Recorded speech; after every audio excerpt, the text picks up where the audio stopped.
Turn the camera off, okay? I have no legal obligation to do so. I'm documenting this case, in particular, public servants in public, performing a public service. Okay. Watch him over there.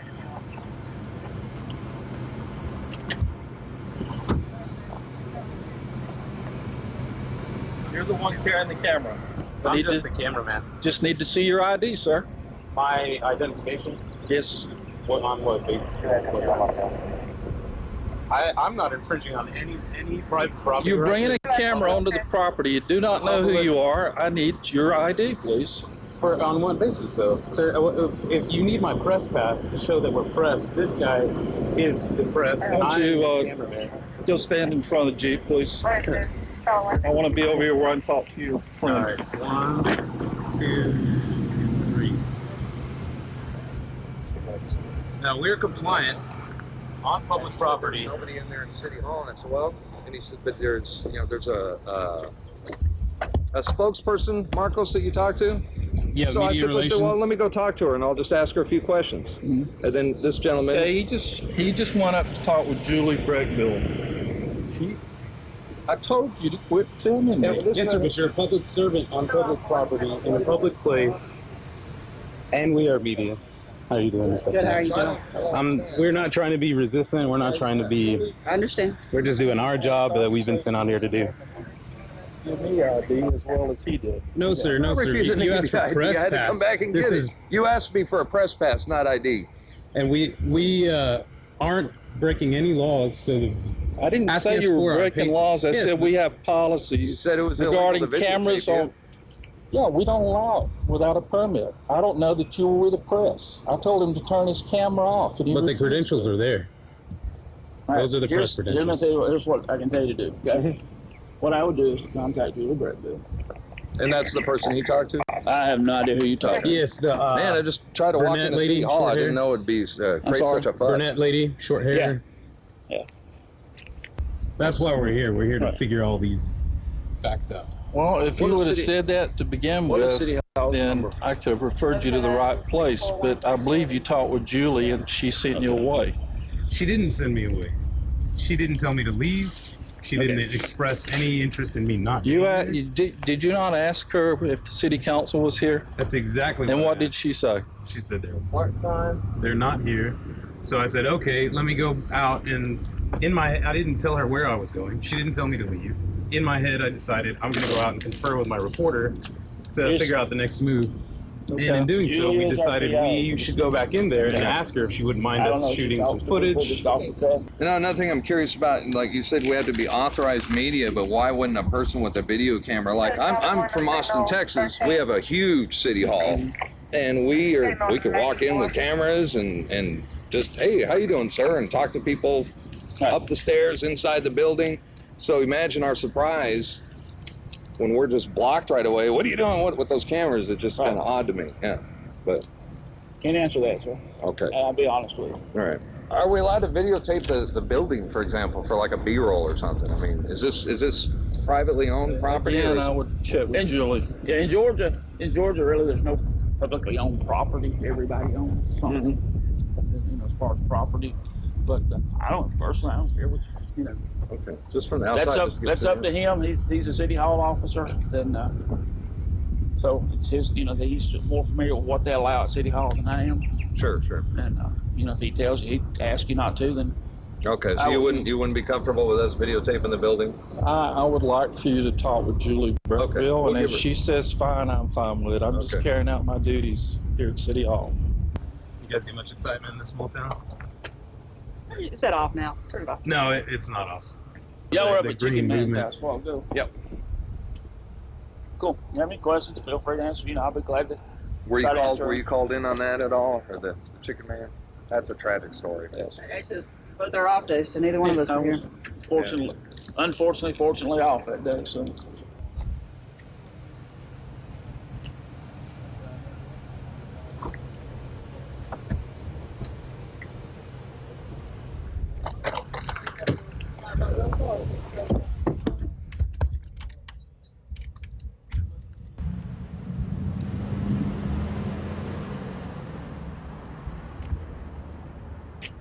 Okay, but remember, he didn't want the city. We have to get permission for that. I'm getting footage of the cops driving off.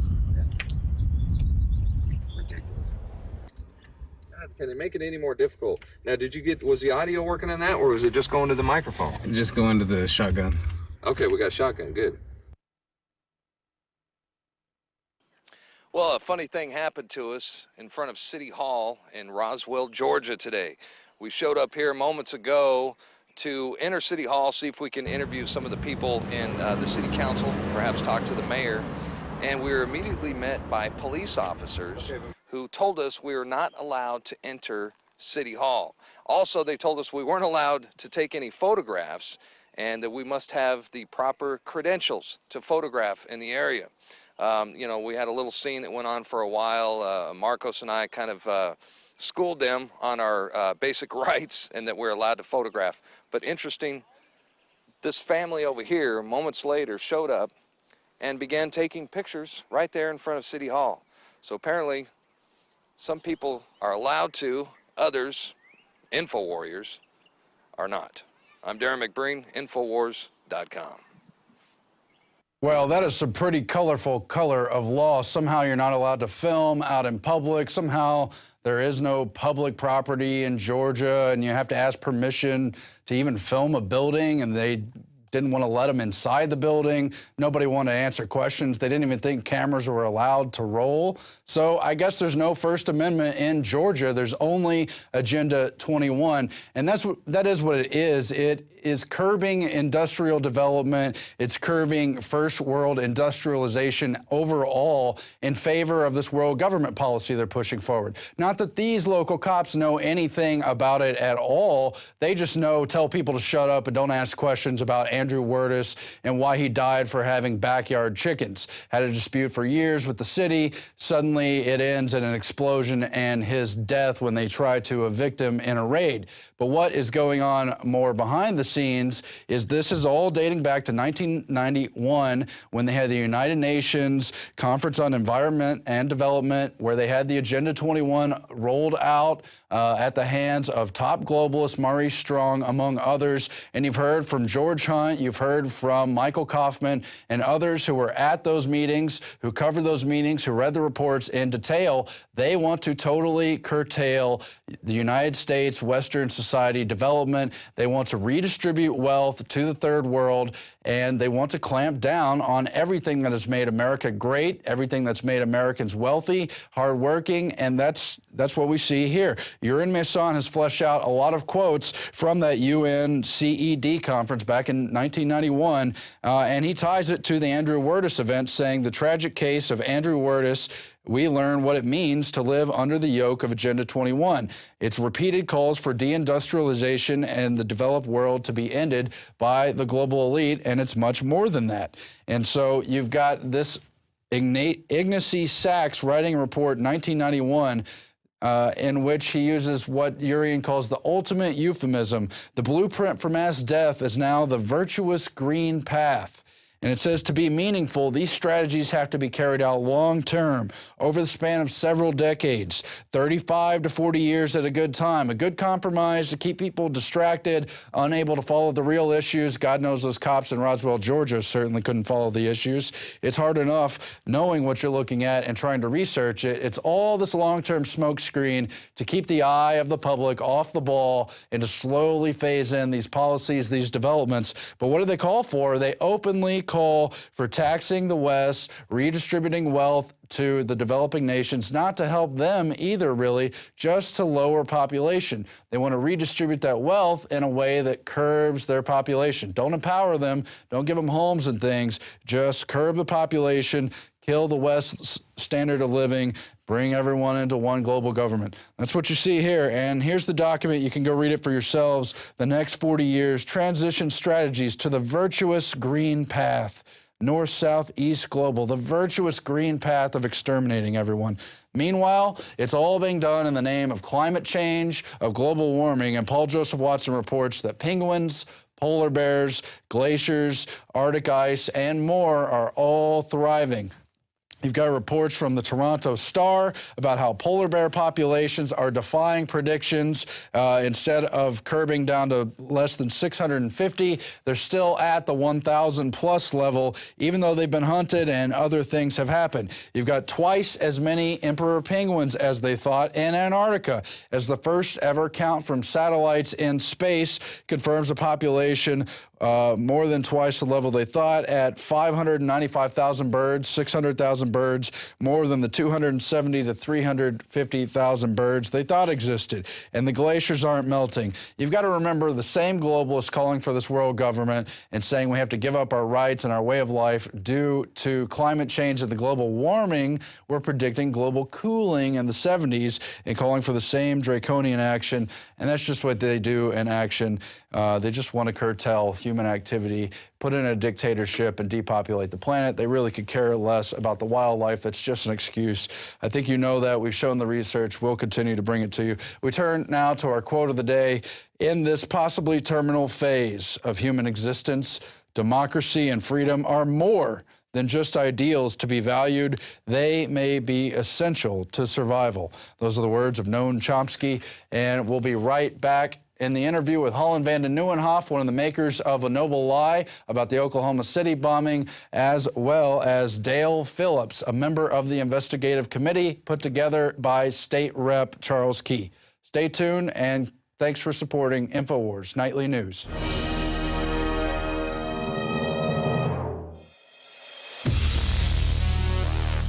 I'm announcing our biggest contest ever. And we're looking for people who love freedom and who want to be all in the resistance to tyrants. So you say you want to fight the New World Order.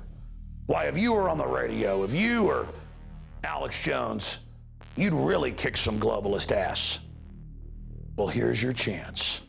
We're hiring not one, but 2 new reporters whose reports are going to be on the radio, whose reports are going to be on the nightly news, who will even anchor the show. If you're ready, here's your chance to step into my shoes, and I hope you surpass what I've done. 2 winners, $10,000 in prizes, and a shot to be a reporter inside the Infowars.com command center. We're looking to hire 1 male reporter and 1 female reporter. And when you win $5,000. Your video gets seen by hundreds of thousands, if not millions of people on YouTube, and you get put into the very front of the running to be hired as a reporter/anchor right here in our operation. Do you have what it takes to be the next Info Warrior? The rules are posted below me here and at Infowars.com. This is a big deal. You know, the globalists are expanding their global empire, but at the same time, the people are waking up all over the world. We've expanded our operations in the last year. We've added the nightly news 5 nights a week. We're making more special reports. We're reaching 15 million people every week. In a year, I want that to be 30 million. This is your chance to join the team. I want to see what you can do. But a big hint is this. Can your news piece make the news? Does it get people's attention? Does it educate people? Does it open minds? That's more important than being beautiful or speaking with perfect eloquence as an orator. All of that is important. But we're looking for people that have that magic spark, that fire of liberty in their heart, because I want you to join our team. I want to give you a launch pad so you can really take off and engage the globalist. And if this works, we'll have contests all the time, and we'll continue to build this operation. I'm involved in a talent search, looking for people who have the fires of liberty burning in their hearts and their minds. You've got until April 30th to complete your news report, and then we'll announce the winners 1 week later. Are you going to join the Info War? Do you have what it takes? It's up to you. All serious entries will be posted on Infowars.com. So everybody wins. You're getting the message of liberty out. And that's what really matters. But in the final equation, it's not about showing Alex Jones what you got. It's about showing the world and the globalist that no army can stop an idea whose time has come. Join me in the Infowar.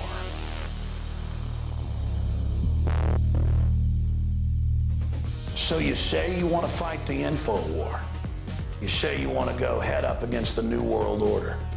You can do a better job than Alex Jones? I know you can. And here's your chance to prove your mettle.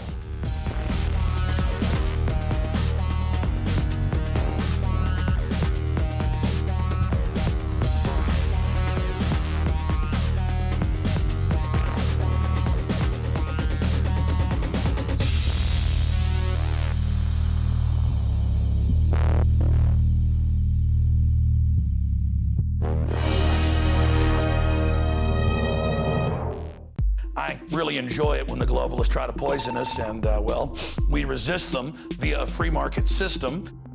Hello, my fellow Info Warriors. Alex Jones here, introducing you to the ProPure family of gravity-fed filters. Now, you know that the globalists are filling our water with radioactive isotopes, fluoride, lead, mercury, arsenic. And one of the few systems that can efficiently and economically remove or reduce down to non-detectable levels these poisons are gravity-fed filters. And ProPure is the top of the line. Their filters are impregnated with silver, a natural antibiotic. On top of that, they're bigger, so they filter faster. You don't have to prime these the first time you use them. It's amazing. Go to Infowars.com and click on the shopping cart link to see the entire family of these babies. Now, the fluoride they add to our water is so tiny that most filters can't cut it out. But ProPure has their system that will, again, reduce it to non-detectable levels, almost get all of it out of there. That's also available. And if you look at the different systems they offer, the ProPure Big Brush Finish is on a stand, so it's easier on a table or at your restaurant or wherever you have it to go up with a glass or a mug and fill it up. Then there's this big baby right here, the ProPure King large version. Got a lot of different options that come with it. Also, they have the ProPure Big, probably one of the best values out there. And of course, it's burnished stainless steel. And then what I use on my RV, something that's great for your hunting cabin or the back porch, is the ProPure Traveler. Small and portable, but packs a huge punch, cleans out all that garbage. They also have a glass sight spigot, so you don't have to take the top off and look in the bottom area to see how much water. You can see how fast it's filtering with this optional system. The globalists obviously are hitting us through our water. It's time to take control of our lives. It's time to not give our children and families these poisons, and these systems cut it down to non-detectable levels across the board. ProPure is the name. I only promote what I believe in. And I use ProPure in my home and my office. And I recommend that you check out the information on ProPure at Infowars.com. We already have the lowest price at Infowars.com on the ProPure gravity filter system. But when you add in the 10% off when InfoWarriors use the product code WATER at Infowars.com, nobody can top it. So again, it's a win-win-win. Stop drinking the poison water. Checkmate the globalists when it comes to your health, and support Infowars.com and the work we're doing here.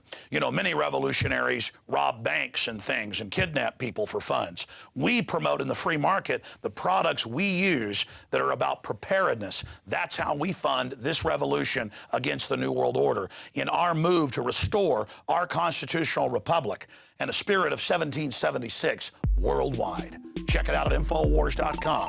ProPure, top of the line, #1, most powerful and effective and economical gravity-fed water system in the world. ProPure, available, discounted at Infowars.com. Don't forget product code WATER to save 10%. It's the latest generation, years in development. ProPure is the name. And we are back on the Infowars Nightly News. We're joined now by one of the filmmakers of A Noble Lie on the Oklahoma City bombing movie, that is Holland Vandennieuwenhof, as well as Dale Phillips, one of the members of the Oklahoma Bombing Investigation Committee. Guys, thanks for joining me. Thank you for having us on, Aaron. So let's get into the background a little bit. How did this investigative body come about as a response to the official story, and then start to get into what are the things you saw, Mr. Phillips?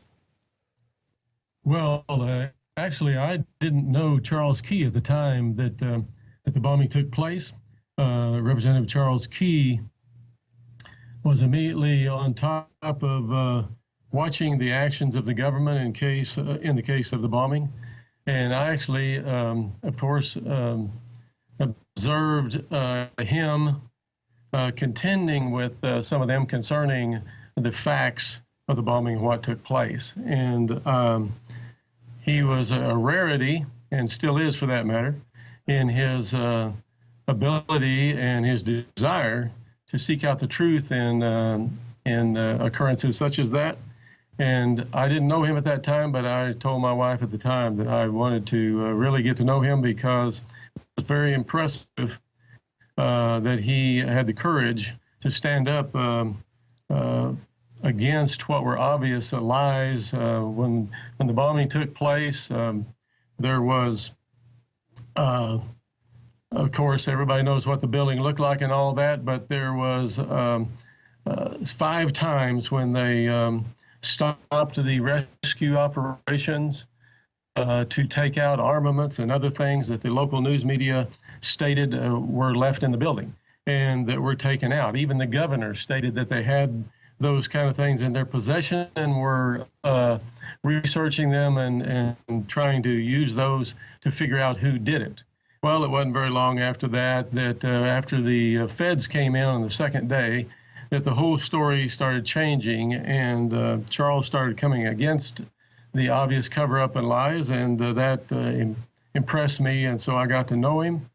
Went to have lunch with him and talked to him about what to do. He said he wanted to start the Oklahoma Bombing Investigation Committee, and would consider having me on it, so I helped him start it, actually, and I'm glad that I did. So tell us a little more about your background, and when did you first become suspicious of what the media was reporting versus the apparent facts on the ground? Well, the very thing that I just told you, the fact that they stopped the rescue operations and to take out armaments, and then when the feds came in and they never mentioned armaments again, never mentioned other explosives found in the building that the governor actually talked about on TV.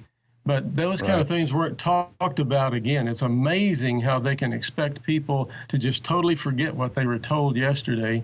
And for that matter, it's amazing how many people do forget. In the case of the 6 years of investigation that we did, we interviewed a lot of people that we rehashed the beginning day and a half of what went on, and they would say to us, "Oh yeah, I remember that the news media did report that they were stopping the rescue to do this and to do that."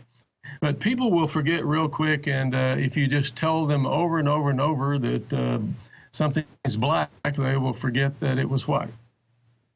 So, Holland, A Noble Lie has so much laid out about this case, and the Bombing Investigative Committee is just one part of it.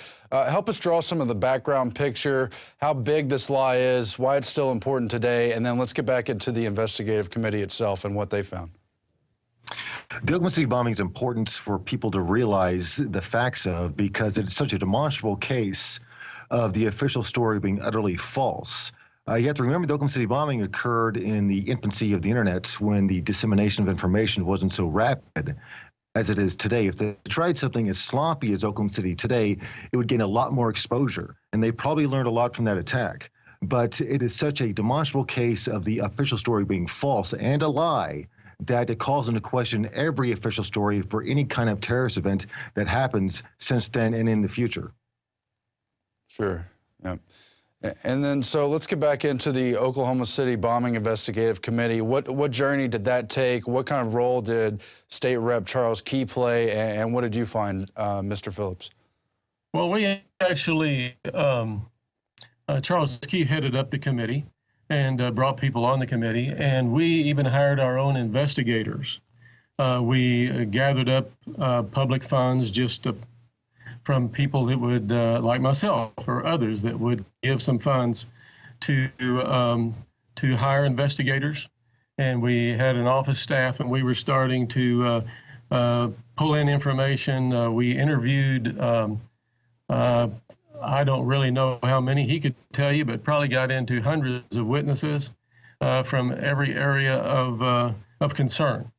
And because we could see that the government was purposely trying to cover up everything, and the state government seemed to be working with the feds in that regard, that we had to go get our own investigation. And we did that. And we were fighting to get a grand jury to look at that. And we did. We had to fight the state all the way, every level, all the way through the state Supreme Court to get the state constitutional provided a grand jury in a case like this.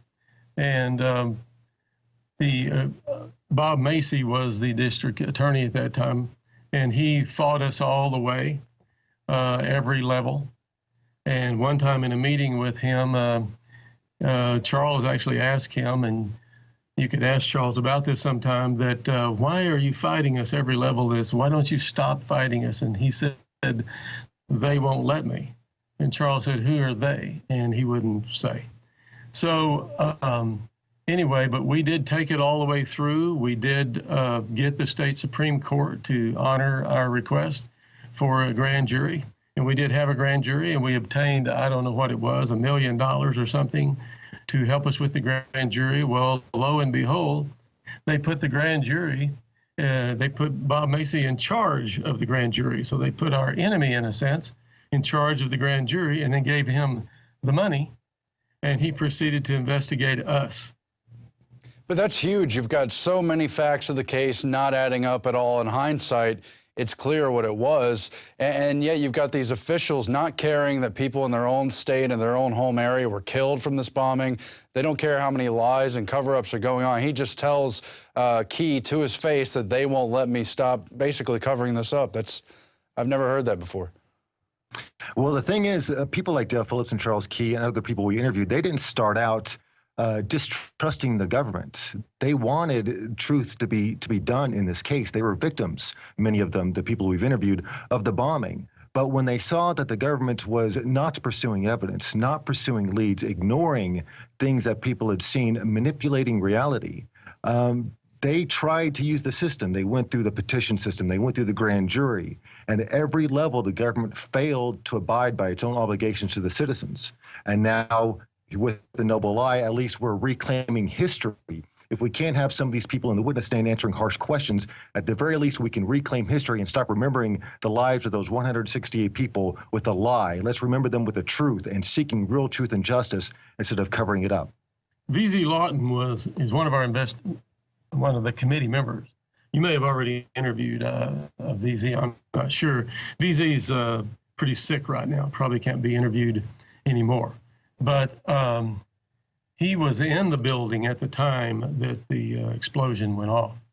And he will tell you that the building was coming down before the truck bomb went off. So obviously there were armaments in the building on the columns that ripped those columns apart, threw them around, that an air blast wouldn't even break. An air blast couldn't break those columns, much less pull them up, twist them around, and throw them around. An air blast would have broken some windows, possibly. That's pretty well it. Sure. Now, in your own role, Mr. Phillips, were you ever intimidated or told to shut up about the case? Because we've talked to other cops who were on the scene. Don Browning, I think his name was, his life was threatened. Other people were threatened during the course of the investigation and the grand jury. What did you see along those lines, sir? Actually, I never had that happen. So if I'm making up anything, I'd make that one up. But I haven't had that happen. And I will say this, that the committee had prayer every time we had a meeting. We had lots of meetings for 6 years. We had a protective prayer each time that God would help us go forward and get the facts documented for the book that we have. And to my knowledge, Charles himself was not threatened. I was never threatened. Sure, and of course, prayer does work. Tell us more about the book or the report you worked on, and how did this play out through the grand jury investigation? Did they ignore the questions that you had all raised in your own investigation, or what happened from that point? No, they didn't want to know anything about our book and didn't want to know anything about our questions. They didn't call me in. I was even guarded from that. Charles was called in, and a couple others were called in, but for questioning by the grand jury.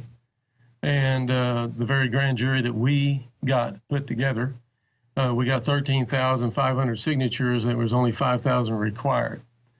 And but they didn't want to have it. They didn't want any of our questions, and didn't want, for that matter, any of our answers. I think this goes back to what you kind of pointed out, Holland, that at the time of the 1995 Oklahoma City bombing, they really felt they had control over the media. They could tell blatant lies and still manage them, make sure they had reporters and key witnesses they could control, et cetera. That was probably even less so on 9/11, even though the number of witnesses was multiplied by some factor, the number of people aware of the event around the world, the number of questions, even at a heightened phase. But I think over time you do see an unraveling of the control they assumed they had in 1995, maybe still thought they had in 2001. But now we could see where the power of internet is really eroding heavily at that. And hopefully knowledge about these events is going to prevent further events in the future from happening. What's your take, Holland? Well, I mean, the false flag attack, if that's what these attacks truly are, and I do personally think they are, is an old formula, let's hope. That's what they've used time and time again in the past. But hopefully, with the information revolution, that we're catching up faster than the cover-up can extend, that we're learning faster than they can cover things up. So I'm hoping that by exposing these operations as soon as they happen and exposing ones in the past, that we are evolving, hopefully, past the point where they can effectively use a false flag attack against us. And if they do, it might just blow up in their face when they get exposed to the world as the frauds and the criminals and the murderers, the mass murderers they truly are. Dale Phillips, what do you see for the future of the truth? Will the truth continue to come out about Oklahoma City? Do you think that venue is going to be in films like A Noble Lie or in investigative bodies of the future? And where does the country go from here? Where's the future of these kind of horrible attacks? Well, you know, I've said forever that government can be as corrupt as they want to be, and you can straighten that out. It's when your news media gets corrupt that you're dead in the water. And our country has gotten to a point now where the MSM, the mainstream media, is pretty well totally corrupt. All of them are controlled by members of organizations that are international. And therefore, they do what they're told, and they you see it happening in this election that's going on right now. So the main news media is dying, though, pretty fast. Mm-hmm. It just depends on whether they can put laws in force, which, in my opinion, they're trying to do, to stamp out the kind of opportunity that's going on right now with me being interviewed.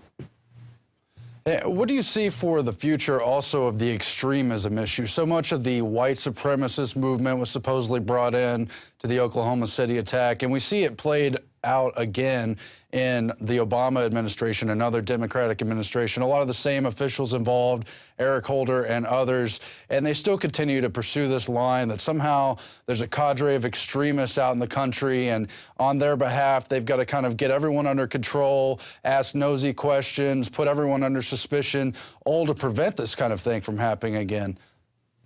Well, there was actually the week we released A Noble Lie in December, an article came out from the Daily Beast in Oregon, the online organ of Newsweek magazine, detailing the profiles and adventures of an undercover FBI agent named Matthews, who had been infiltrating the neo-Nazi and far radical right in the 90s. He'd worked for 10 years as an FBI undercover informant.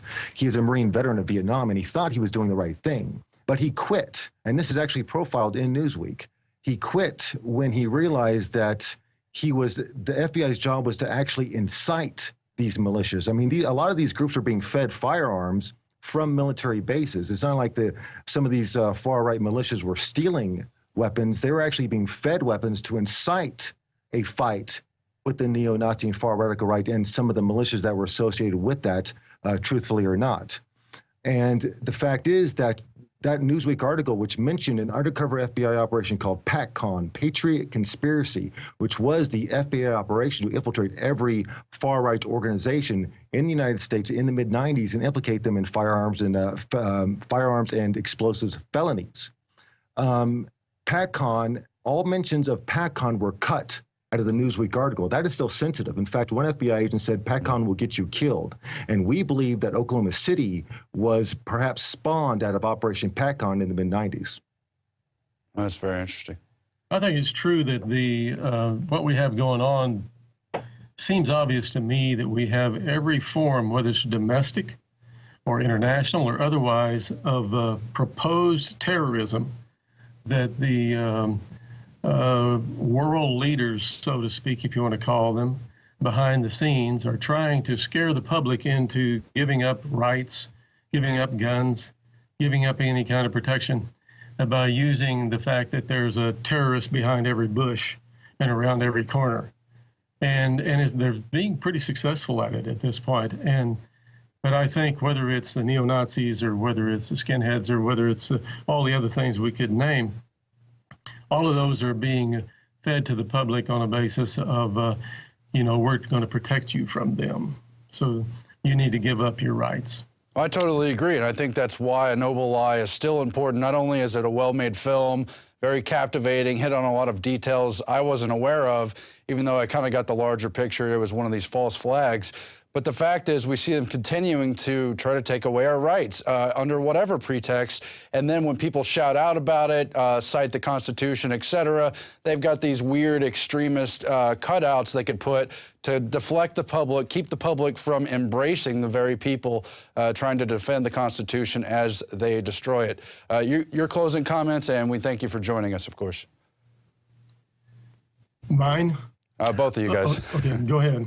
Well, it's good that you brought that up because actually this anniversary, the 17th anniversary on Thursday, April 19th at 7 p.m., We Are Change, Oklahoma is going to be passing out 500 free copies of A Noble Lie to everyone who's participating in the anniversary ceremonies downtown at the memorial, because we don't want them to remember the slain with a lie. We want to reclaim the truth from history. I very much appreciate the work of the group that has taken our book, The Final Report, that we worked 6 years on and gathered up several $100,000 of money from the public and hired our own investigators and worked very hard to put together. I very much appreciate them putting this movie together, which is kind of based on that book, or at least most of the information, or a lot of information from that book, and dragging up the fact that this kind of thing can happen, and the less that is done to come against government lies, the more is going to take place in the future. I can remember when I believe Charles was on the O'Reilly show, and they gave him a list of questions and then came back, and when they really started questioning him, we asked him about this, but they changed the questions totally of what they asked him than what they told him they were going to ask him. That's not a nice thing to do. But anyway, at the end, when he got started talking about the Middle East and so forth and so on, which they had never brought up in the questioning, he made the statement that if we don't handle this case right, and we don't try to dig into it and protect the public with information that comes from this case, worse things will happen. Voila, 9/11. Mm-hmm. The final report for the Oklahoma Bombing Investigation Committee actually came out 3 weeks before 9/11.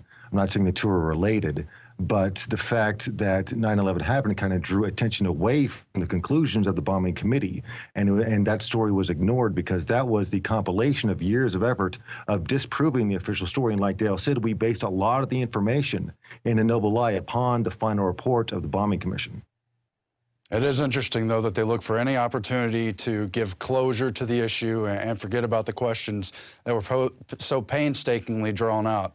And we appreciate you both for joining us. It's nice to meet you, Mr. Dale Phillips. And we'll continue to cover the Oklahoma City issue and this great film, which we also have at Infowars.com. And as you pointed out, the anniversary for OKC is coming up this week, right? Yes, this Thursday, We Are Change Oklahoma is going to be passing out 500 free copies of the movie to everyone going inside for the anniversary ceremonies to try to let them know that there are unanswered questions about the bombing.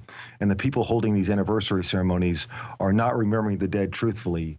They're remembering them with a lie, and that's not right. Thanks again for joining us, and that's all for the Infowars Nightly News. We'll be back again tomorrow. Don't forget to reach out at prisonplanet.tv and subscribe to support us, or just tell everyone you know about the broadcast. You can find us on the YouTube, the Alex Jones channel as well. Thanks for watching, and good night.